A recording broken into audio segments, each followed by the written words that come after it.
अस्सलाम वालेकुम नाज़रीन, प्रोग्राम में आपको कहेंगे खुशामदीद। मैं हूँ महविश तबस्सुम और हमेशा की तरह मेरे साथ मौजूद हैं बोल न्यूज़ के एडिटर इन चीफ नज़ीर लगारी साहब।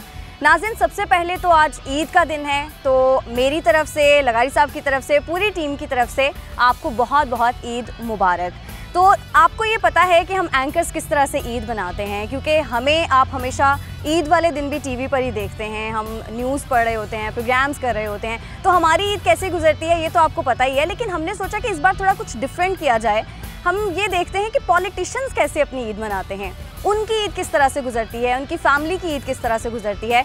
तो आज लगारी साहब हमारे साथ मौजूद हैं। हम अपने नाज़रीन को बताते हैं कि पीपल्स पार्टी के इंतहाई तजुर्बाकार सीनियर रहनुमा सईद गनी साहब, जो कि सूबाई वज़ीर भी हैं, और इनके जो वालिद साहब थे वो भी पीपल्स पार्टी से वाबस्ता रहे, और सईद गनी साहब हमारे साथ मौजूद हैं। सईद गनी साहब से बात करेंगे। सईद गनी साहब, सबसे पहले तो जो लोगों को बड़ी क्यूरियोसिटी है, इवन मेरे और लगारी साहब के यहाँ आने से पहले भी लोग यही सवाल कर रहे थे कि सईद गनी साहब को चूँकि कोरोना टेस्ट हुआ था, आपका कोरोना पॉजिटिव आया, उसके बाद नेगेटिव भी हो गया, लेकिन वो जो सारा एक प्रोसेस रहा, उस प्रोसेस में आपने किस तरह से सर्वाइव किया, आपकी फैमिली किस तरह से इफ़ेक्ट हुई, सबसे पहले वो बताइए। तो मेरी तरफ से सबसे पहले तमाम अहले पाकिस्तान को ईद मुबारक हो, आपको भी बहुत बहुत मुबारक हो। मुझे 21 मार्च को मैंने टेस्ट करवाया था पहला, तो 22 को रिपोर्ट आ गई थी।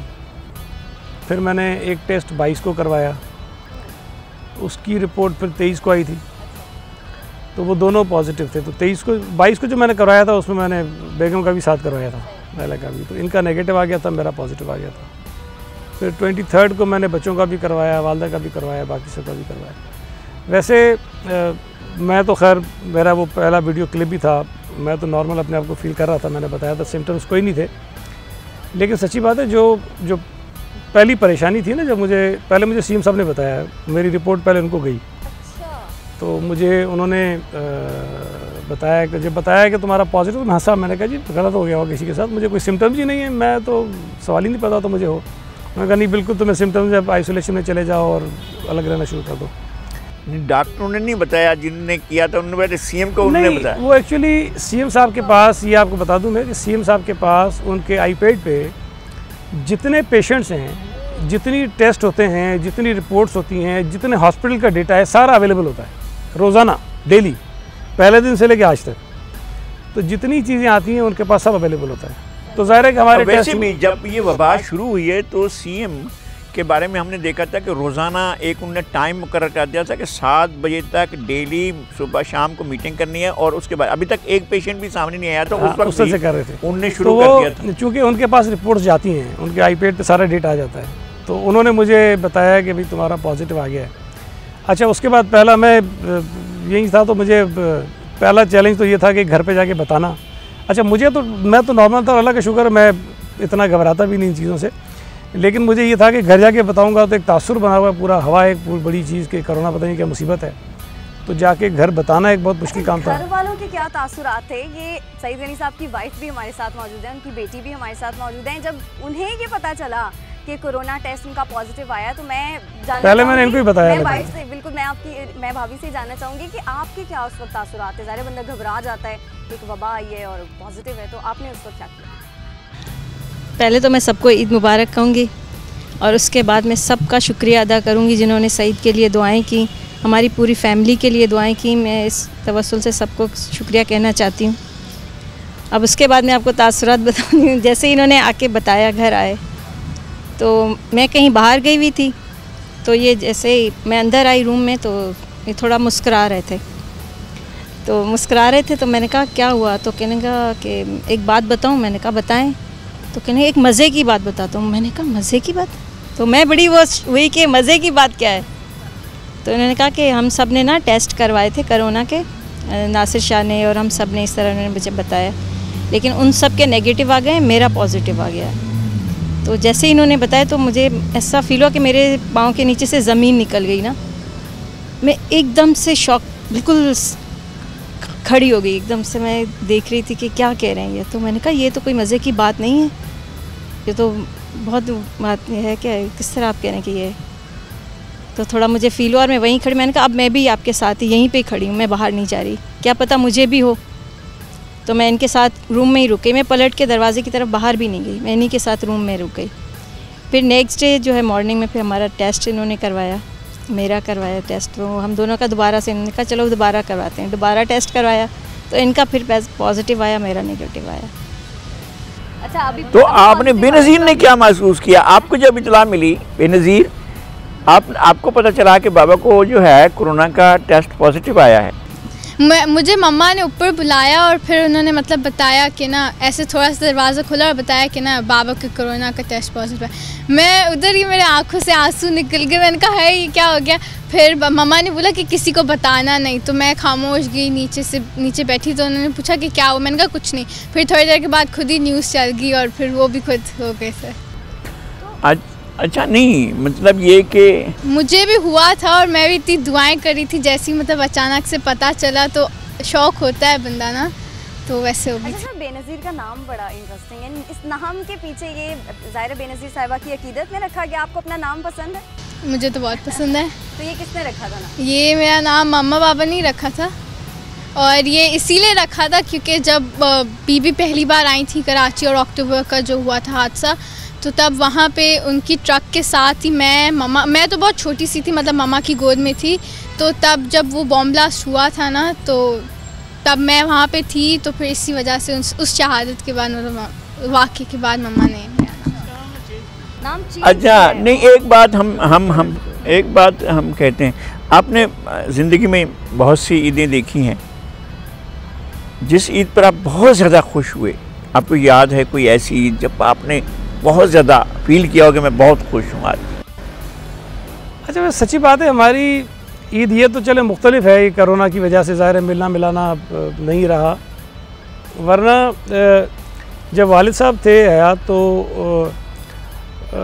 उनका एक तरीक़ाकार था कि सुबह नमाज़ पढ़नी है साथ हमने, और नमाज़ पढ़ने के बाद वो कब्रिस्तान चले जाते थे, जो हमारे बड़े मदफन है जहाँ। हाँ नाज़रीन, ये भी बड़ी दिलचस्प बात है कि सईद गनी साहब की फैमिली कराची शहर में पाकिस्तान बनने से बहुत पहले, इनके वालिद, इनके दादा, इनके परदादा, ये नस्ल दर नस्ल कराची ओल्ड कराचीआइड्स हैं, और कराची में ये पाकिस्तान बनने से पहले मतलब यहीं थे, यानी उससे पहले भी यहीं थे और उससे पहले कई नस्लों से यहीं पर ही हैं। कराची के असल जो पुराने कदीम बाशिंदे हैं उन। हाँ जी, आप बता रहे थे। मैं तो वालिद साहब के साथ मैं जाता था, छोटे भाई भी होते थे, तो वो कब्रिस्तानों में जाते थे, मुख्तलिफ 3-4 कब्रिस्तान थे, सब में साथ ले जाते थे मुझे। तो उस वक्त तो मैं अंदाज़ा नहीं हुआ, खैर जाते थे, दुआ कर लेते थे, लेकिन जब वालिद साहब की शहादत हो गई तो फिर एहसास हुआ कि क्यों लेके जाते थे, क्योंकि फिर वो मैंने कंटिन्यू किया। जिस तरह वो जाते थे तमाम कब्रों पर, तो मैं उन तमाम कब्रों पर मैं जाता रहूँ, मैं भी जाता हूँ दुआ के लिए सारी कब्रों पर। अमूमन ये वैसे सिंध में रिवायत है, भुट्टो साहब के हमने कई दफ़ा उनके साथ ईद की नमाज़ पढ़ी है 9 डेरों में भी, तो वो नमाज़ पढ़ने के फ़ौरन बाद गड़ी खुदा बख्श चले जाते हैं। 9 डेरों में नमाज़ अदा की और बड़ी ईदगाह थी और ईदगाह के अंदर नमाज़ पढ़ते थे। नमाज़ पढ़ने के फ़ौरन बाद जब दुआ करके बाहर निकलते थे तो गाड़ी में बैठते थे, सीधे गड़ी खुदा बख्श चले जाते थे। तो ये उनका पहले ये कब्रिस्तान से होकर आते हैं, फिर घर वालों से ईद मिलते हैं, उसके बाद हमारे इलाके में जिन लोगों की ये इंतकाल हो गए होते और पहली ईद होती है, उन सब के घरों पे जाते हैं ताज़ियत के लिए, पहली ईद जिसकी भी हो, तो वो काफ़ी बड़ी तादाद में होते हैं। ज़ाहिर है ख़ास तौर पे जो ईद उल फ़ितर होती है, चूँकि ये 11 महीने का बीच में टाइम आता है, तो उन तमाम घरों पर जो है वो दुआ के लिए जाते हैं। तो ये एक सिस्टम पूरा एक बना हुआ है, एक पूरी एक रिवायत है जो मुस्तकिल चली आ रही है। तो वो जो आप कह रहे हैं कि कभी बहुत ज़्यादा खुश हुआ हूँ, तो वो एक अलग से ईद वाला माहौल कभी मिला ही नहीं है कि बस एक यही तरीके कार है, बल्कि बच्चों से तो भी हुआ ना कि उस्मान गनी साहब की शहादत के बाद का वाक़या बता रहे हैं, उनके होते हुए तो आप उनके साथ भी यही होता था कि सुबह तो पहले वहीं जाना है ना, कब्रिस्तान ही जाना है, हम उनके साथ कब्रिस्तान ही जाना है, चले आप वहाँ से होकर आप वापस आए। कोई ऐसी एलिमेंट, कोई ऐसी चीज़, कोई ऐसा वाक़या, कोई इस तरह की चीज़ जिसने आपको फील कराया हो कि हाँ ये मेरे लिए अच्छी खुशी की बात है? देखिए, एक जो चीज़ थी ना, मेरे वालिद साहब ने जो जानते हैं उनको पता था। अच्छा, हम हैं वैसे आम से लोग हैं, मिडिल क्लास के लोग हैं, कोई ज़्यादा बड़ी फैमिली नहीं थी। ख़ानदान वैसे तादाद में तो बहुत बड़ा है, लेकिन वैसे बड़ी फैमिली से मुराद लोग लेते हैं कि मालदार होंगे, वो होंगे, तो ऐसे कोई नहीं थे। तो वालिद साहब के लिए भी ये बड़ा मशहूर था कि वो कोई अगर उनके पास आ जाता था मांगने के लिए, तो जो कुछ होता था दे देते थे वो। मतलब ये नहीं होता था कि मेरे जेब में कुछ होना चाहिए, कल के लिए कुछ होना चाहिए। जो कुछ होता था वो देते थे, तकसीम कर देते थे। तो मुझे याद है कि ये रमज़ान के दिन ही थे। तो एक मरतबा हमारी कोई ख़ातून थी, अजीज़ी थी, रिश्तेदारी थी, तो वो आ गई। तो उन्होंने वालिद साहब से कुछ पैसे से मांगे कि ज़रूरत है ईद के लिए। तो मुझे उन्होंने कहा कि मेरी जेब से इतने पैसे निकाल के दे दो। तो मैंने उनसे कहा कि ये तो पता नहीं वैसे ही लोग मांगने आ जाते हैं, तो आप इतने क्यों देते, इतने देते हैं। थोड़ा सा कम करके मैंने कहा इतने दे देते। तो मुझे उन्होंने डांटा बड़ी बुरी तरह से, हाँ बहुत सीधे से डांटा, मुझे आज भी याद है, बहुत बुरी तरह डांटा मुझे। और मुझे कहने लगे कि तुमने गुर्बत देखी नहीं है, तुमने वो हालात नहीं देखे जो मैंने देखे, तो जो मैं कह रहा हूँ तुम करो। तो वो जब गुजरा, तो जब वालिद साहब की डेथ हो गई, तो फिर वो चीज़ें सारी मैंने खुद महसूस करना शुरू कर दी कि जो चीज़ें वो कहते थे वो सही थी। तो वो जो एक वालिद साहब के बाद वाली कोई ईद आई जिसमें अल्लाह ताला ने मुझे इतनी तौफीक दी कि मैं ये सारा काम कर सकूं, थोड़ी बहुत लोगों की मदद कर सकूं, तो वो यकीनन एक बड़ी दिली वो तसल्ली थी कि जो उन्होंने किया था उनकी वजह से मुझे भी। अच्छा, ये आपने दोनों चीज़ों में उनको फॉलो किया। एक तो ये है कि जो घर की चीज़ें थी, ज़ाहिर है फैमिली को उसके बाद आप ही ने संभालना था, फैमिली की ट्रेडिशंस को भी, रिवायात को भी, जो चीज़ें चली आ रही थी ख़ानदान में पहले से हो रही थी, उनको भी आगे बढ़ाना था। लेकिन आपने उनकी सियासत को भी, जहाँ जहाँ पर उन्होंने छोड़ा था, उस वक्त आप 23 साल के होंगे, 24 साल के होंगे, इतनी ही आपकी उम्र होगी। और जब उनका इंतकाल हुआ था, हमारे वो बहुत मेहरबान दोस्त थे, सब मेरे पास आते थे, मिले थे, बल्कि हमने कई दफ़ा हमने फ़ोरम भी किए और उनके साथ वो शरीक हुए जब वो all Pakistan bank employees federation के अंदर होते थे। अजीज़ मेहमान वो और हबीब मेहमान, वली अपना बाकी और लोग थे जो सारे के सारे हमारे यहाँ आते थे और हमने उनके साथ किया। उनके अंदर एक ख़ास चीज़ थी कि वो जिन लोगों की नुमाइंदगी कर रहे थे उनको अंदर से वो फील करते थे। वो लगता था कि ये उनकी औलाद जो हैं वो हैं जो जिन वर्कर्स के लिए वो काम कर रहे हैं, जिनकी वो क़यादत कर रहे हैं, जिन बैंक एम्प्लॉइज़ को वो अपनी फैमिली समझते हैं, तो वो अपनी फैमिली की तरह वो ट्रीट करते थे वो उन सबको। आपको उनके फिर आपने जाकर ख़ुद उनके साथ काम किया, उन्हीं लोगों के साथ, और फिर उन लोगों ने शायद आपको भी उन्हीं की जगह पर ही अपना सरबराह मुकर के कैसा लगा वो एक उस लेगेसी से? ये भी वैसे अजीब इत्तेफाक ही है कि मेरे वालिद साहब जब हयात थे तो वो नहीं चाहते थे कि मैं सियासत में हूँ। हाँ, बिल्कुल भी नहीं। और मतलब सियासत का पता था, ज़ाहिर फैमिली में थी, तो वो इंटरेस्ट तो था, वैसे पता था कि पॉलिटिक्स क्या हो रही है उन दिनों में जितनी भी उम्र थी। लेकिन उनकी ये ख्वाहिश नहीं थी कि मैं कोई पॉलिटिक्स में आ जाऊँ और कोई आगे उसमें बढ़ूँ।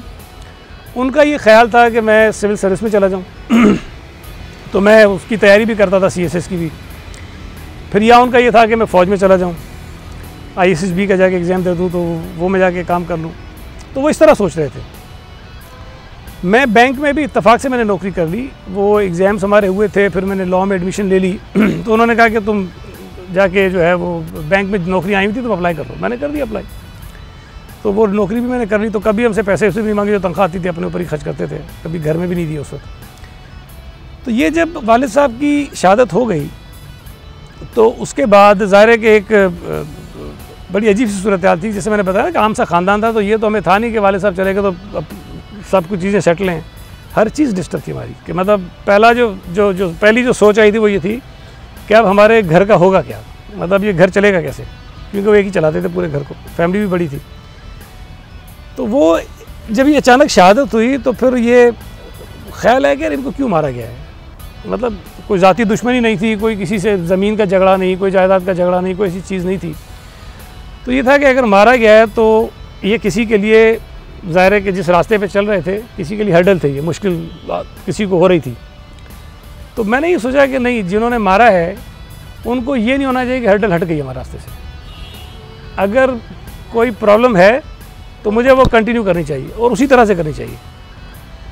तो ये एक चीज़ थी जिसकी वजह से मैं पॉलिटिक्स में आ गया। मुझे याद है बीबी आई थी घर पे ताज़ियत के लिए, प्राइम मिनिस्टर थी उस वक्त। तो उन्होंने पूछा कि भाई क्या चाहिए। ज़रा बड़ी मेहरबान थी, बहुत ख्याल भी करती थी वालिद साहब का मेरे। तो उन्होंने कहा क्या चाहिए, मैंने कहा जी कुछ नहीं चाहिए, अल्लाह का सब शुक्र है। तो कहने लगी कि नौकरी वोकरी चाहिए। तो उस वक्त मुझे कई लोगों ने कहा कि तुम्हारे वालिद साहब चाहते थे कि तुम सिविल सर्विस में चले जाओ, कुछ कर लो, तो तुम ये कह देना तो तुम्हें बीबी 1 मिनट में जो है वो फ़ौरन कर देगी। तो मैंने कहा नहीं बीबी कुछ नहीं चाहिए, अल्लाह का शुक्र है। मैंने बस मैं भी नौकरी पे हूँ, भाई भी है, वो भी नौकरी पे है, किसी चीज़ की ज़रूरत नहीं है हमें। तो फिर वो मैंने पॉलिटिक्स में, मुनव्वर सोहरवर्दी जो थे शहीद, वो आए फिर वालिद साहब के शहादत के दूसरे दिन गालिबन, तो उन्होंने आके कहा कि बीबी ये पूछ रही हैं कि तुमने पॉलिटिक्स करनी है कुछ और करना। तो मैंने बग़ैर सोचे, मतलब एक होता है कि मैं सोच के बताऊंगा नहीं, मैंने कहा मुझे पॉलिटिक्स कर दूँगा और वही करनी है जो वालिद साहब ने की थी। तो वो ट्रेड यूनियन में भी उसी तरह चला गया, पार्टी में भी फिर उसी तरह आ गया। फिर सच्ची बात है पार्टी ने सपोर्ट भी बहुत किया, लेकिन मैंने भी फिर वो नॉन स्टॉप उस दिन से। तो फिर पॉलिटिक्स में आने के बाद फिर आपकी शादी कब हुई? और शादी मेरी 2001 में हुई, शादी 2001 में हुई। अच्छा, एक और दिलचस्प चीज़ होगा, तो मैं नॉर्मली पॉलिटिक्स में आने से पहले बहुत शाय किस्म का बंदा था। मतलब इवन ये कि जब तक मैं पढ़ भी रहा था तब भी मैं ये तसव्वुर नहीं कर सकता था मैं तकरीर कर सकूँगा। मैं तो माशाल्लाह जब MBA कर रहा था तो मैं क्लास में प्रेजेंटेशन होती थी, ज़्यादा छोटा सा ग्रुप होता था स्टूडेंट्स का कि किसी एक को प्रेजेंट करना होता था, तो मैं प्रेजेंटेशन से भी अवॉइड करता था। तो जो हमारा ग्रुप होता था मैं किसी और को कहता था कि तुम। अच्छा, घर में भी ये शर्मिले होते हैं, शाय होते हैं, कभी ऐसा फील हुआ है आपको? जी हाँ, बिल्कुल। अच्छा, इन्होंने कभी बताना हो आपको ये चीज़ इनको पसंद है, ये चीज़ बननी चाहिए घर के अंदर, कभी कोई और ऐसा इस तरह की कोई फरमाइश करनी हो तो वो बिला झिझक कहते हैं या बहुत शर्मा कर लजा कर? नहीं, शर्मा वर्मा के तो अब नहीं कहते, लेकिन इतने चूजी नहीं है ये, जो भी चीज़ घर में बनती है तो वो आराम से खा लेते हैं, कभी इस तरह नहीं करते। अच्छा, वो नहीं है कि खास ये चीज़ें हैं या फिर फरमाइश करके दफ्तर से फ़ोन करें कि जी मेरे लिए फलां चीज़ बनाना, फिर मैं आकर खा रहा हूँ? जी, बस ये थोड़ा मेरी तारीफ करने में कंजूसी करते हैं, बाकी तो अच्छा उसमें तारीफ में कंजूसी करते हैं या बेनज़ीर की तारीफ में भी कंजूसी करते हैं? अगर वो तो बेटी है ना उसकी तो करते हैं।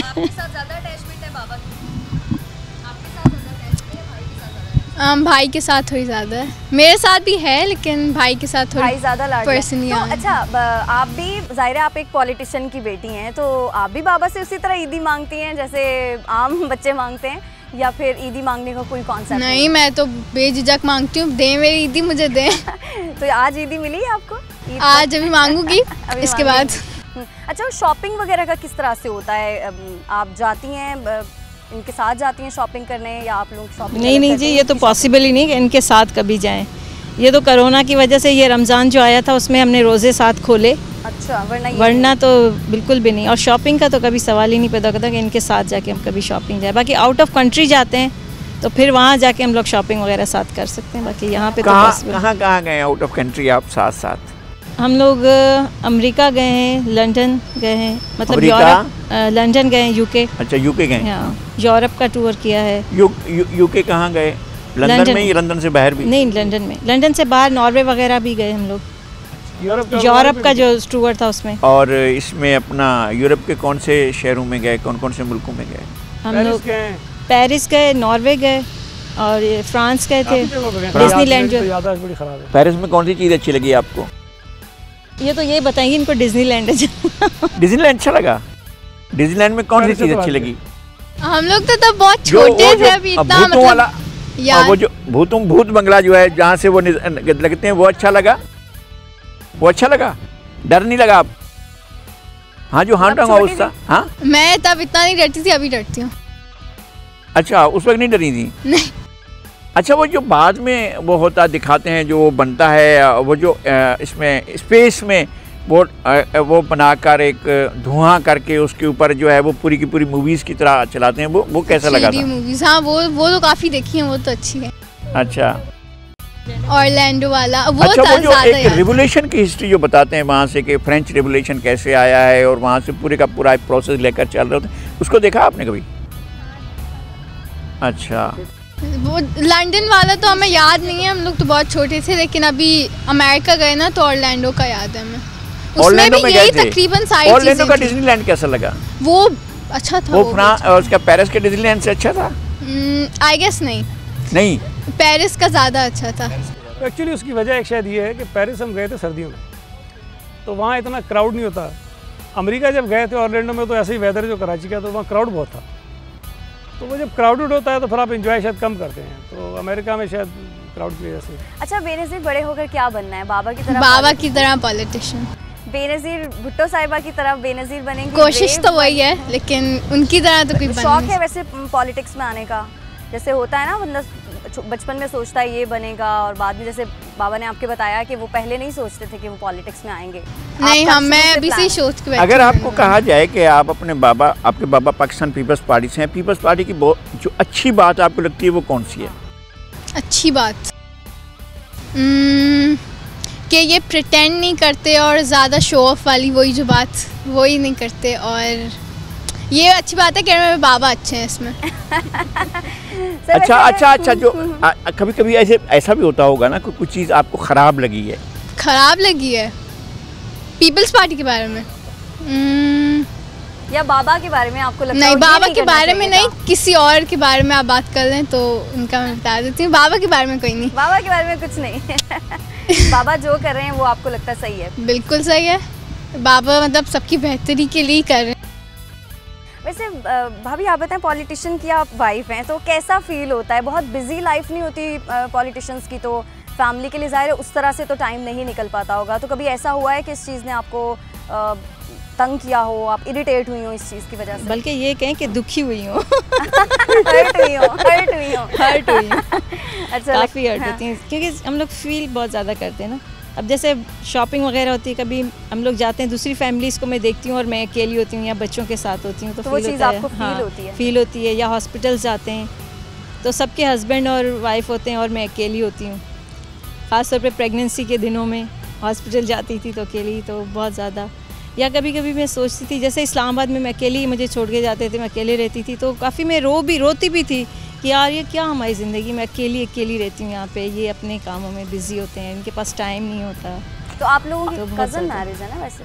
अच्छा, कज़न तो हैं आप लोग। आपके जो इनकी सिस्टर्स हैं, इनके भाई हैं, उनके साथ आपका रिलेशनशिप कैसा है? नहीं, अल्हम्दुलिल्लाह वो हमारा आपके चूँकि cousin। मामू, जी पुप्पो के बच्चे। ये आप उनके मामू के, ये आपकी फुफ्फी के बेटे हैं, तो आपकी फुफ्फी और उनके बच्चे, इनके जो बहन भाई हैं, वो उनके साथ आपका रिलेशनशिप, पर्सनल रिलेशनशिप? एक्चुअली मतलब इनके जो भाई बहन हैं वो छोटे हैं, मैं एक बड़ी हूँ इनके, तो हम लोग फैमिली में शुरू में आपको लगता है कि आपको बड़े का दर्जा मिलता है? जी बिल्कुल। बाद दफ़ा ये कंसेप्ट भी होता है ना कि एक अगर ख़ानदान में पहले बड़े भाई की बेगम है तो उसको उस तरह का प्रोटोकॉल भी मिलना चाहिए। नहीं, उससे पहले क्योंकि मैं इनकी कज़न थी तो वो मुझे बाजी बोलते थे सब, इनके छोटे बहन भाई शुरू से ही, तो वो जी बाद में भाभी बोलते हैं? नहीं भाभी नहीं बोलते, उन्होंने अपना वही भाभी नहीं बाजी बोलते मुझे सारे। अच्छा। इनके बहन भाई जी शादी के बाद भी वो आपको अपना बाजी ही कहते हैं? सारे के सारे बिल्कुल इनसे छोटे हैं? इनके भाई, इनकी सिस्टर जो मेरी कज़न है, तो हमारा मेरा ख्याल है कि महविश आप कुछ वक्फे की बात है आपको इस तरह के मुझे तो साइन लग रहे हैं। मुझे लग रहा है कि ब्रेक की तरफ हमें बढ़ना चाहिए, और ब्रेक से फिर हम जब वापस आएंगे ना नाज़रीन, तो फिर मज़ीद भी हम बात करेंगे, क्योंकि बातें बहुत सारी हैं और ईद का मौका है और गपशप भी बहुत सारी लगानी है और बेनज़ीर से भी बहुत सारे सवाल करने हैं। आप हमारे साथ रहिएगा, कहीं मत जाइएगा।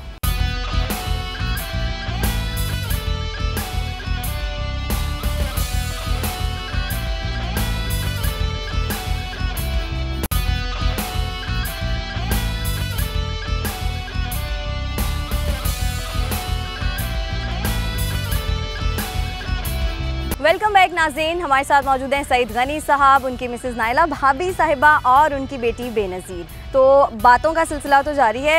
ये बताइएगा भाभी, आपसे पूछना चाहूँगी, दावतें वगैरह होती हैं घर में बिल्कुल वैसे ही जैसे आम लोगों के घरों में होती हैं, या आप लोगों की ईद थोड़ी डिफरेंट होती है?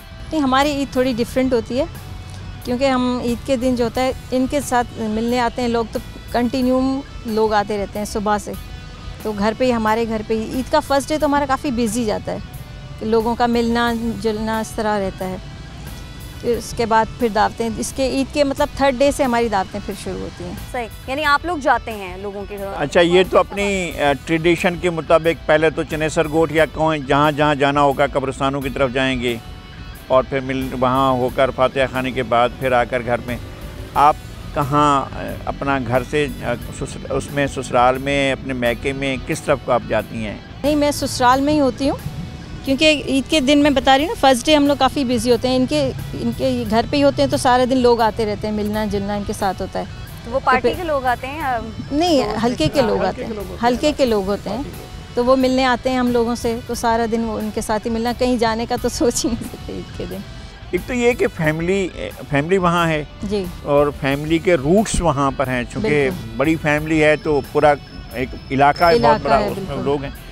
उनसे अलावा अपनी फैमिली के लोगों से अलावा दूसरी फैमिलीज़ के, दूसरी कम्युनिटीज़ के, दूसरी लैंग्वेज बोलने वाले लोग जो हैं वहाँ पर, ज़ाहिर है जिस इलाके में आप लोगों का घर है वहाँ पर पश्तो स्पीकिंग भी हैं, पंजाबी स्पीकिंग में, बल्कि ज़्यादा बड़ी तादाद में, तो उनका भी आना जाना, उर्दू स्पीकिंग है उनका भी बिल्कुल बिल्कुल, सबका सब इक्वल, हमें सईद में सबके साथ इक्वल रहते हैं, तो सब का ऐसे ही आना जाना होता है, बिल्कुल सब। अच्छा सईद मेहरी क्रिश्चियन साहब, आपके होते बारे हैं। में ना लोग एक बात करते हैं कि आप अपने मुखालिफिन को घर तक छोड़ कर आते हैं, इस बात में कितनी सदाकत है? क्योंकि आप बड़े ठंडे मिजाज के हैं लगते हैं वैसे। अच्छा ये वैसे अच्छा मेरे तो बर्दाश्त भी बहुत है, अल्लाह का शुक्र है, ये मैं चैलेंज कर सकता हूँ कि बहुत ज़्यादा टॉलरेंस है मेरे अंदर, पेशेंस बहुत ज़्यादा है। लेकिन एक शायद ख़राबी भी है, ये मैं मानता भी हूँ और मुझे पता है कि मेरी ख़राबी है, मैं ओवर रिएक्ट करता हूँ, कभी कभी रिएक्ट करता हूँ, मतलब मैं आगाज़ कभी नहीं करूँगा, ये मेरी, लेकिन रिएक्ट करेंगे। कोई चीज़ ऐसी नहीं है कि जिसमें पहल मैंने की हो, पहल कहीं से होती है तो बाज़ औक़ात में ओवर रिएक्ट कर जाता हूँ, ये प्रॉब्लम है, ये बिल्ट इन प्रॉब्लम एक है, इसका मैं इलाज मेरे पास कोई नहीं है।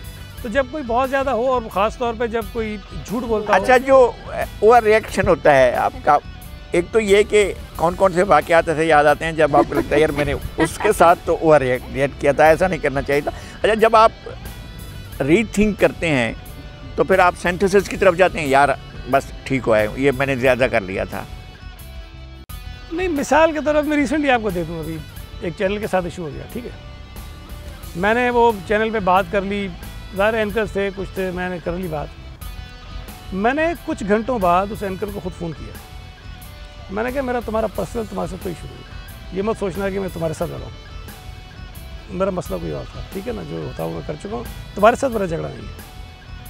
तो ये मैं करता हूँ नॉर्मली भी, लोगों के साथ भी अगर मुझे महसूस हो। उसके इंस्टीट्यूशन के साथ था, इदारे के साथ होगा अगर आपका तो, लेकिन वो तो आपके साथ तो वो पर्सनल सामने तो वही कर रहा था ना, इदारा तो नहीं आपके साथ। मैंने तो जो मैंने भी कर दिया था ना खर्च, उन्होंने क्या करना था तो मैंने भी कर दिया था, तो मैंने फिर फ़ोन करके उसको कहा कि कहीं उसको ये फील ना हो कि मेरे साथ ज़्यादती कर दी या कोई हो गया, तो मैंने फ़ोन करके कहा कि नहीं मैं तुम्हारे साथ मेरा कोई। अच्छा, अगर किसी के साथ ओवर रिएक्ट करते हैं तो फिर आप उसको कर लेता हूँ।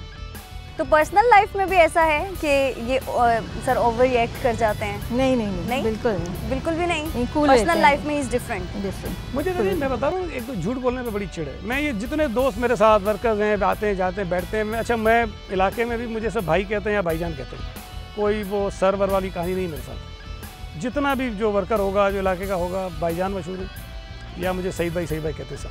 अच्छा, मैं फिर ट्रीट भी इसी तरह करता हूँ और वहाँ भी सबको मैंने कहा यार जो भी हो ना तुम्हारे साथ, मुझे सच बताओ कि ये किया है, मैं गलत किया है, सही किया, ये किया है, मुझे आके बताओ, फिर उसका रास्ता ढूंढेंगे कि भाई किस तरह से इसको सॉल्व करना है। तो ये होता है, अगर कोई गलत बयान नहीं करता है तो फिर बहुत ज़्यादा नाराज़गी भी होती है, गुस्सा भी आता है। अच्छा, इसके बाद आप तो कराची में थे, कराची की आपकी पैदाइश है, आपके वालिद साहब, आपके पूरा ख़ानदान, अब आप जब जाते हैं सिंध के दूसरे शहरों में, कैपिटल के अलावा दूसरे शहरों में जाते हैं, तो दूसरे शहरों में आपकी क्या फीलिंग होती है और लोगों का आपके साथ रिलेशनशिप क्या होता है? इसलिए कि ये जो एक बीच में एक लाइन खींचने की कोशिश की जाती है जी, वो ये तो जनाब कराची में है और ये जो है वो अंदरूनी सिंध का, अंदरूनी सिंध तो मुझे बड़ा ख़राब लफ्ज़ लगता है, वो उनका आपके साथ रिलेशनशिप कैसे होता है?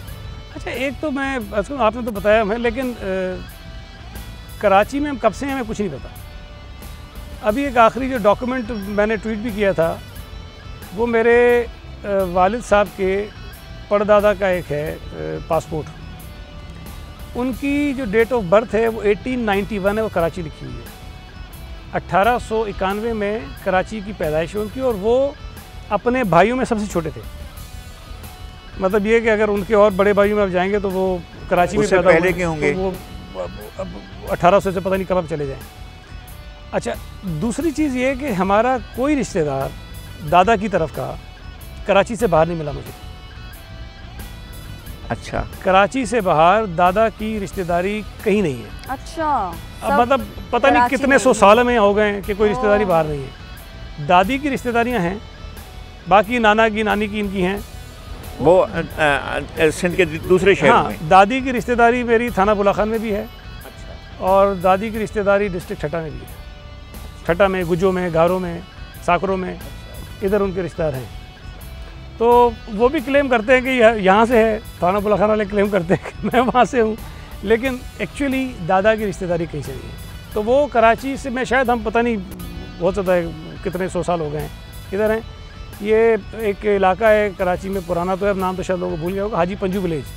वो हाजी पंजू जो है वो हमारे वालिद साहब के परदादा के भाई थे, तो उनके नाम पर गोलीमार विलेज, हाँ, गोलीमार में पुराना एक है, छोटा सा एक इलाका है, वो उनके नाम पर है। अच्छा, उस वक्त तो वो जो उन्होंने वहाँ गांव बसाया होगा और यहाँ जो होगा वो तो फिर कई एक आध दिन का फासला होगा ना, लोग चलकर जब जाते होंगे तो इधर आबादी ही बात की है, सारी की सारी आबादी, क्योंकि वहाँ तो नुमाइश से आगे तो कराची ख़त्म हो जाता है। याद है, तो दादा को मैंने एक दिन पूछा, तो ये काला पुल एक तो ये नया बना हुआ है ना, एक वो पुराना काला पुल था जो टूट गया था, फिर शहीद बीबी के दौर में उसको दोबारा बनाया, जिसका नाम आयाज समू ब्रिज रखा है, जो थोड़ा सा काला पुल से इस तरफ है, छोटा ब्रिज है। तो मेरे दादा बताते हैं कि जब ये पुल अंग्रेज़ बना रहे थे तो हम बैठ के हंसते थे, अंग्रेज़ पागल हो गए, यहाँ से गुजरता कौन सी पुल बना रहे हैं यहाँ पर।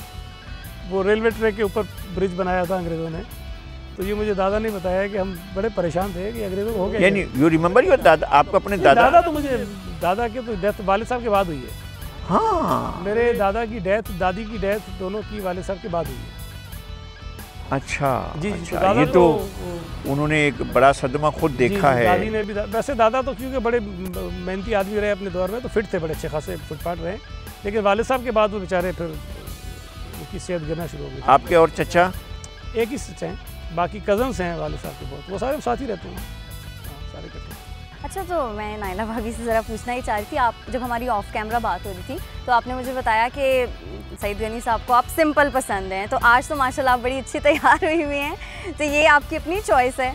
ये मेरी अपनी चॉइस है। एक मैं आपको एक बात बताती हूँ, जब ये इनको कोरोना पॉजिटिव हुआ था तो उस दौरान हमारी वेडिंग एनिवर्सरी भी आई थी। ओह अच्छा, वेडिंग एनिवर्सरी किस तरह सेलिब्रेट की जाती है? तो वो 24 मार्च को हमारी वेडिंग एनिवर्सरी थी, तो तब सेलिब्रेट तो नहीं कर सके, ज़ाहिर है वो कोरोना का सारा हो गया, तो मैंने इनसे कहा कि हमें वो सेलिब्रेट करनी है, तो आज ईद के दिन हम वो भी सेलिब्रेट कर रहे हैं, तो शाम में फिर सब आएंगे, तो इस तरह फिर। तो ये प्रॉपर सेलिब्रेशन होती है हर साल एनिवर्सरी पे?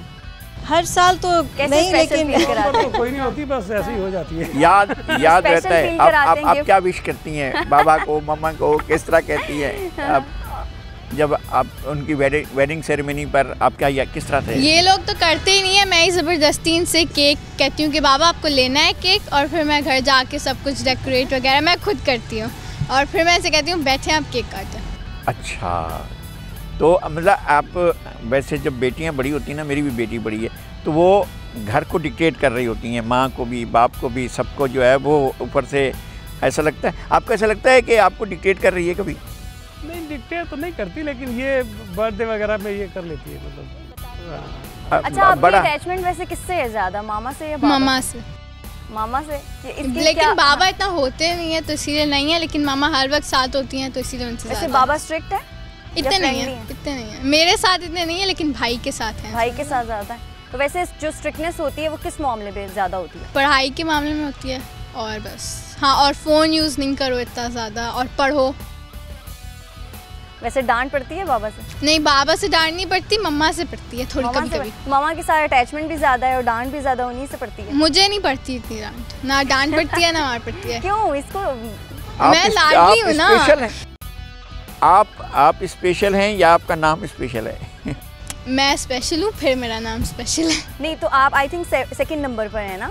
तो मैं मिडिल वाली। जो बीच का बच्चा होता है वो मैंने आज फर्स्ट टाइम सुना है कि वो सबसे ज़्यादा स्पेशल होता है। मैं हूँ स्पेशल, दोनों का स्पेशल मैं हूँ। दोनों के स्पेशल, ऐसा ही है।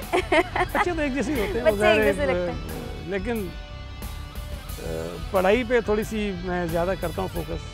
अच्छा, वैसे कहा जाता है बेटियां जो हैं वो बाप से ज़्यादा अटैच होती हैं और बेटे ज़्यादा माँ से। तीनों ही है, लेकिन मैं एक्चुअली बात तो ठीक है, मैं घर में होता कम हूँ ना, ये सुबह स्कूल चले जाते हैं। कभी अफसोस होता है इस बात पर कि यार मैं आज मुझे बच्चों के साथ होना चाहिए था, मैं बाहर हूँ? बस मैं एक बात अक्सर कहता हूँ, देखें 24 घंटे आपके पास होते हैं, उसमें सोना भी है, खाना भी है, सारी एक्टिविटीज़ हैं, उसके बाद अगर आपने अपना जो काम है, जो जिम्मेदारी है, उसमें अगर एक्स्ट्रा एफर्ट्स लगाने हैं तो फैमिली ही रह जाती है जिसका वक्त आप काट सकते हैं, बाकी तो और कहाँ से निकालेंगे आप वक्त। मैं वैसे कहता हूँ कि अगर दो चीज़ें मुमकिन हो ना ज़िंदगी में, कि सोना ज़रूरी ना हो तो मैं ना सोऊं, और खाना ज़रूरी ना हो तो मैं ना खाऊं। तो वैसे टाइम ना देने की वजह से लड़ाइयाँ होती हैं, जैसे होती है ना हस्बैंड वाइफ में, कि मुझे वक्त नहीं दिया और मेरा टाइम कहाँ है, इस तरह की कभी कोई लड़ाई? नहीं, अल्हम्दुलिल्लाह कभी लड़ाई तो नहीं हुई, बस दिल ही दिल में हर्ट। हाँ, दिल ही दिल में छोटा मोटा गिला विला कर लिया। हाँ, बाकी लड़ाई तो नहीं। अब ज़ाहिर है कज़न है, पता चला तैयार होने में देर लगाई, आपको बुरा लगा कि अच्छा, आप ये भी मुझे बता रही थी कि अचानक से बताते हैं कि फ़लाँ जगह जाना है, यानी कि पहले से प्रिपरेशन नहीं करने देते? नहीं, इनको बस ये अचानक मुझे कॉल करते हैं कि फ़लाँ जगह जाना है या कोई प्रोग्राम है वहाँ चलना है। अक्सर तो ये भी होता है, अच्छा आप तैयार हो जाएं, बोल की टीम आ रही है। अक्सर तो ये भी होता है कि अगर शादी में कहीं जाना हो तो मैं कहता हूँ मैं वहाँ जा रहा हूँ, तुम वहाँ जाओ। तो इस चीज़ से इरिटेशन नहीं होती कि अभी अचानक बता दिया कि 15 मिनट बाद जाना? बिल्कुल होती है। अब प्रिपेयर होती है? नहीं, ज़ाहिर है इरिटेशन होती है, और कभी कभी गुस्से में मैं कहती हूँ ये क्या, मैं नहीं चल रही, कह रहे नहीं बस तुम आ जाओ, अच्छा ठीक है मैं जा रहा हूँ, तुम आ जाओ वहाँ पीछे। तो ऐसा भी होता है अक्सर कि मैं अलग चला जाता हूँ, उसको अलग से बुला लेता हूँ। तो ये भी वैसे सही है, इस तरह से भी सही होता है। तो अगर सईद गनी साहब पीपल्स पार्टी के अलावा कोई और पार्टी ज्वाइन करनी हो तो कौन सी पार्टी आप ज्वाइन करेंगे? वैसे तो मुझे पता है आप कहेंगे कोई पार्टी। एक चीज़ मैं अक्सर कहता हूँ और ये बात फैक्ट है, मैं ठीक है पीपल्स पार्टी में बाय बर्थ हूँ, ख़ानदान की वजह से हूँ, वालिद साहब की वजह से हूँ, लेकिन मैं पीपल्स पार्टी में अपने शौर की वजह से हूँ। मतलब मैं ऐसे ही नहीं कि बस ठीक है बुरी है, लेकिन चूँकि मैं पैदा हो गया हूँ तो मुझे चलना है इसके साथ। मैं जब सेनेट में था तो ट्रैवलिंग मेरी ज़्यादा होती थी, तो अक्सर लोगों के दिमाग में ये बात घुसी हुई थी कि जी पीपल्स पार्टी बहुत ही बुरी है। तो अक्सर जहाज़ में आते जाते लोग कहते थे आप बड़े अच्छे आदमी लेकिन गलत जगह पर हैं। अच्छा, तो फिर मैं उनसे सवाल करता था मुझे कहाँ जाना चाहिए। अक्सर लोगों का एक ही होता था कि जी आपको इस पार्टी में होना चाहिए। तो फिर कभी अगर मुझे मौका मिला कहीं बैठे हैं तो मैं 2-4 सवाल उनसे कर लेता था, तो उसका जवाब उनके पास नहीं होता था। तो मैं आज भी कहता हूँ ठीक है कोई पार्टी परफेक्ट नहीं है, कोई शख्स परफेक्ट नहीं है, खराबियाँ हमारी। लेकिन ऐसा क्या है पीपल्स पार्टी में कि पीपल्स पार्टी ही कोई और पार्टी? एक तो नज़रियात की बात है ना, मैंने कहा ना मैं अपने शौर की वजह से हूँ, अपनी सोच की वजह से हूँ। एक पॉलिटिकल वर्कर होने की वजह से मेरी अपनी एक सोच है। मैं ये समझता हूँ कि मेरी सोच पीपल्स पार्टी की सोच से ज़्यादा मिलती है। भुट्टो साहब ने किया, फिर शहीद बीबी ने किया, अब बिलावल भुट्टो साहब जिस तरह पार्टी को देख रहे हैं, जिस तरह आगे लेके जाना चाहते हैं, ये बिल्कुल उसी तरह जिस तरह मैं सोचता हूँ। अच्छा, मैं प्योरली आप लेफ्टिस्ट तो पता नहीं कहें ना कहें, लेकिन बहरहाल मैं थोड़ा सा टुवर्ड लेफ्ट हैं, क्योंकि वालिद साहब भी आपके टुवर्ड लेफ्ट हूँ मैं, बड़ा ठीक है ना, बड़ा क्लियर हूँ इसमें। तो मुझे बताइए कि और कौन सी पार्टी है जो मज़दूरों की बात सिर्फ बात ना करती हो बल्कि प्रैक्टिकली करती भी कुछ हो? और कौन सी पार्टी है जो ये आपने खुद ही बात छिड़ी है। कितनी मरतबा आपने ये प्रोग्राम भी दिया, मंशूर में भी कहा, वादे भी किए, लोगों से भी कहा कि यूनियन बहाल होंगी, ना तो ट्रेड यूनियन उस तरह से बहाल हो सकी, ना आप अब वज़ीर तालीम हैं, ना स्टूडेंट यूनियंस बहाल हो सकी हैं। इस तरफ तो आपने कोई पेशरफ्त नहीं की है। एक तो ट्रेड यूनियंस पीपल्स पार्टी के दौर में ही बेचारों को सांस लेने का मौका मिलता है, लेकिन प्रॉब्लम क्या होती है कि पीपल्स पार्टी आती है 3 साल के लिए, 1.5 साल के लिए, 5 साल के लिए, उसके बाद 10 साल 15 साल के लिए बाहर होती है। तो जो हमने किया होता है ना 1.5-2 साल 3 साल 4 साल में, वो सारा अगले 10 साल में रिवर्स हो जाता है। जब हम फिर आते हैं फिर पता चलता है कि PIA की यूनियन बंद, स्टील मिल की यूनियन बंद, तो इसकी यूनियन बंद, तो उसकी यूनियन बंद, तो फिर हम जाके बहाली में लग जाते हैं। इस बात से तो मैं इत्तेफाक करता हूँ कि शायद हमें इससे और ज़्यादा कुछ करना चाहिए था, लेकिन प्रॉब्लम्स बहुत हैं। स्टूडेंट्स यूनियंस की आप बात करते हैं, उसमें भी सुप्रीम कोर्ट की एक जजमेंट थी जिसकी वजह से प्रॉब्लम होनी थी, लेकिन अभी रिसेंटली कुछ अर्सा पहले तक सिंध असम्बली से रेजोल्यूशन भी हुई, हमारी कैबिनेट ने भी उस पर किया, और सिर्फ हमने अब इस स्टेज पे थे कि स्टेक होल्डर्स जितने भी हैं उनको बिठाएं, ऑन बोर्ड लेकर स्टूडेंट यूनियन को बहाल करें। तो स्टूडेंट यूनियंस को भी रिस्टोर करने में पीपल्स पार्टी की सिंध गवर्नमेंट इस वक्त जो है वो काफ़ी आगे जाएगी। आपका ख्याल है कि स्टूडेंट यूनियन बहाल हो सकेगी? इंशाल्लाह होगी। और ट्रेड यूनियन देखिए सूबाई सतह पर तो आप अपने तौर पर कर सकते थे ना, बहुत सी चीज़ें होती थी। ये कराची होता था जब KMC का रेफरेंडम होता था, जब ये प्राइवेट बैंक्स होते थे उस ज़माने में रेफरेंडम होता था, जब ये सरकारी शोबे में चले गए थे, नेशनलाइज हो गए थे, तब भी उनके रेफरेंडम होते थे। हमने देखा मेला लगा होता था जब रेफरेंडम होता था, जब आपके वाले साहब का रेफरेंडम हुआ, जब अजीज़ मेमन का रेफरेंडम होता था, जब हबीब मेमन का होता था, जो मोहम्मद अली मेमन का जो हबीब बैंक के थे, इनके रेफरेंडम होता लगता था। अब वो सारी सूरत हाल ही नहीं है। उसकी वजह है ना, देखें जब से पीपल्स पार्टी की हुकूमत गई, ख़ास तौर पे वो 1990 में, उसके बाद से नवाज शरीफ की जो दौर हुकूमत आई, उन्होंने भी ट्रेड यूनियन के ख़िलाफ़ टिका के काम किया और वो कंटिन्यू रहा। बीच में बीबी की हुकूमत आई, थोड़ा सांस लेने का मौका मिला, लेकिन उसके बाद तबाही हुई है।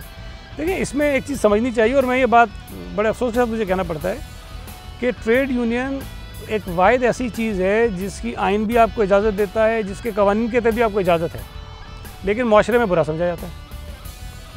अदालतों से अक्सर फ़ैसले जो शायद प्रो वर्कर होने चाहिए, अक्सर फ़ैसले यूनियंस के ख़िलाफ़ आते हैं। देखिए एटमॉस्फेयर पॉलिटिकल, मैं सिर्फ आपकी कथा कलामी कर रहा हूँ, पॉलिटिकल एटमॉस्फेयर भी एक चीज़ होती है। जनरल ज़ियाउल हक के दौर में और वर्स्ट दौर था, उसमें वर्कर्स निकाले गए इदारों से तो वो लेबर कोर्ट से बहाल होकर आए और बाकायदा उन्होंने जाकर अपनी जॉब्स को ज्वाइन किया। उस ज़माने में लेबर कोर्ट्स इस तरह से काम करती थी। लेकिन वो लगता है बहुत कम ऐसी मिसालें हैं, वो है बिल्कुल सही कह रहे हैं, लेकिन इसकी मिसालें कम हैं। अच्छा, एक चीज़ मेरा अपना ख्याल है कि ज़िया के दौर में ट्रेड यूनियंस की एक्टिविटीज़ रहीं बहुत ज़्यादा।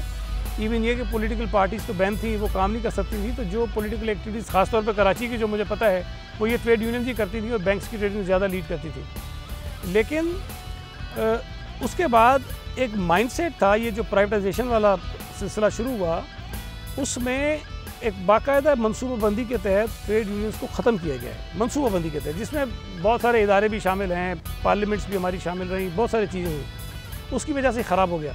लेकिन जहाँ तक सिंध हुकूमत की बात है, 18th अमेंडमेंट के बाद मैं दावे से कह सकता हूँ, क्योंकि मैं खुद लेबर मिनिस्टर भी हूँ, दावे से कह सकता हूँ कि जितने लेबर लॉज अच्छे हमारे पास बने सूबे में बने हुए हैं, कहीं पर नहीं है। और सूबा सिंध वो वाहिद सूबा है जहाँ पर हारियों को यूनियन बनाने की इजाज़त और हक़ हासिल है, किसी सूबे में नहीं है। सूबा सिंध वो वाहिद सूबा है जहाँ पर हमने जो ख़वातीन हारी हैं, जो काश्तकार हैं, किसान हैं, उनके राइट्स के प्रोटेक्शन के लिए अलग कानून बनाया है। सूबा सिंध वो वाहिद सूबा है जहाँ होम बेस्ड वर्कर्स, जिसमें मेजॉरिटी जो है वो ख़वातीन की इनफॉर्मल सेक्टर में काम करती हैं, उनके हुकूक को प्रोटेक्ट करने के लिए हमने कानून बनाया है। क्या मसलन घरों में काम करती हैं? अभी तो हमने कानून अभी बनाया है ना, उसको साल 1.5 साल हुआ है। अच्छा, उसके लिए रूल्स बन गए हैं? जी, रूल्स हमारे देखें 16 कवानीन हमने नए बनाए हैं, 16, उसमें से कोई 4 या 5 के रूल्स हमने बना लिए हैं, वो नोटिफाई हो गए हैं।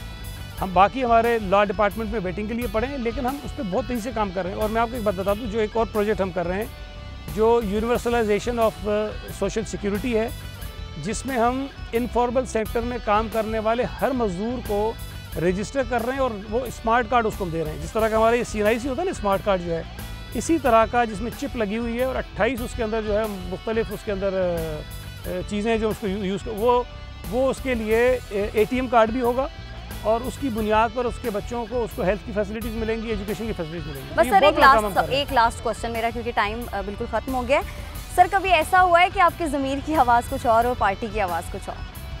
कभी ऐसा हुआ लाइफ?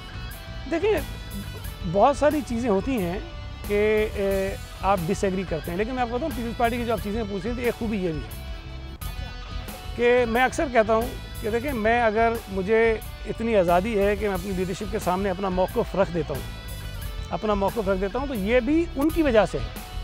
अगर बिलावल साहब मुझे एक दिन शटअप कॉल दे दें कि तुम ये मेरे सामने इस तरह की बातें मत करो, शायद ना करूं, लेकिन अगर वो सुनते हैं तो मैं करता हूं ना। तो जरदारी साहब भी सुनते हैं, बिलावल साहब भी सुनते हैं, बीबी भी सुनती थी।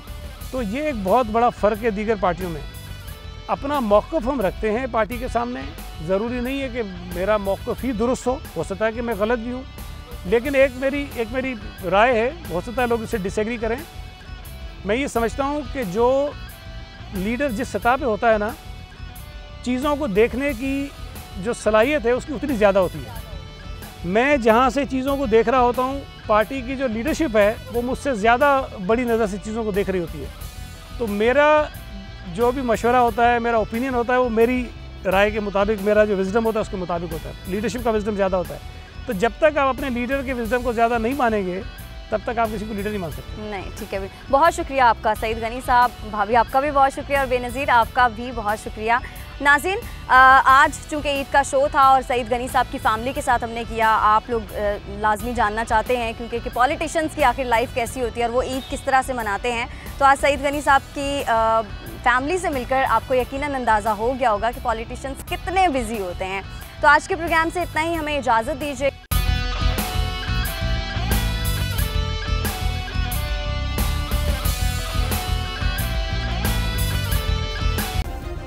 सब्सक्राइब करें और बेल दबाएं ताकि कोई खबर रह न जाए।